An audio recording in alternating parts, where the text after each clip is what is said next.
going to NASA for the first time. It's just an amazing thing to kind of experience firsthand, to see the hallways and rooms where these people worked. Some of the consoles are still there. And to see some of the spacecraft, and to see some of the vestiges of what the place was like in the 60s. I really wanted to make sure, or everyone playing an astronaut in the movie got to see that. There's something about getting to spend time with people who are actively exploring the universe and trying to find the origins of life. It was really inspiring. Hopefully NASA will get us to the moon, Mars, and whatever from that launch pad. The idea that I would get to play an astronaut and I would get to go to NASA and have complete access to all of their training tools and all the crazy projects they're working on there, I would have told you you're crazy and that'll never happen. It really is like childhood dream stuff. Being able to go into Houston and Cape Canaveral, that's just like getting a backstage pass. You see those images your whole life, the launch pads and mission control, you know, Houston, we have a problem, all that stuff. To actually be there and see it and experience it in the way that we got to experience it was awesome. Let's take this home, right? That's right. Everybody gets one. Everything in here is from the moon. This is the Apollo 11 cabinet. Those visits to NASA, we were able to see sort of some of what they were working on. Oh, that's incredible. Isn't that amazing? Yeah, it's so cool. Seeing the Apollo 11 capsule was really wonderful to help ground us in the reality of it. Just seeing a Saturn V rocket laying on its side, it gives you an idea of what these guys were climbing into and what they were doing. This is the one engine that would burn to get you on a trajectory to the moon.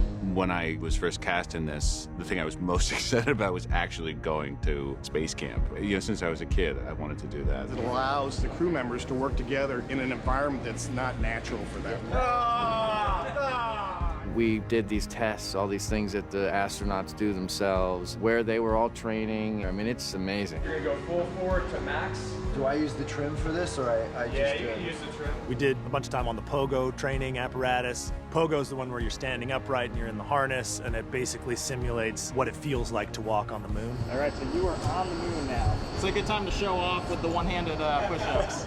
And then Argos is where you're laying down and you're in harnesses. It essentially recreates what it feels like to be weightless in space. The senses that you will get when you touch things is perfect. Oh, this is great, boys. And they were super generous, you know, driving around in the cars, getting up, you know, in the Mars vehicles. On board? They're testing tires and rocks and movement and chassis and alignment.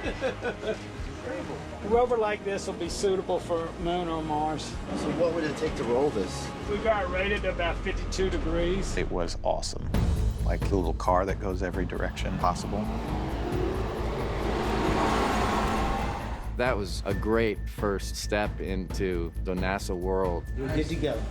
Wow. It sets a sense of awe, but it also makes it real. It's not like some fantastical, imaginary place. It's actually very practical and hands-on. I found that environment to be really informative. There was a seriousness about what they were doing, but there was so much joy that they got to do this dream job, all of them. It's very cool. I got my Halloween costume. It was pretty incredible. 3 days of the research, you don't get a chance to have that very often. It was important for us as far as camaraderie.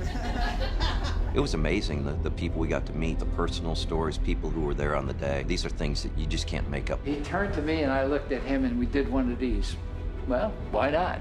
You could feel the history in there. It was really a moment I'll never forget. It was a very, very surreal process, sort of an opportunity that I still can't believe I got to have.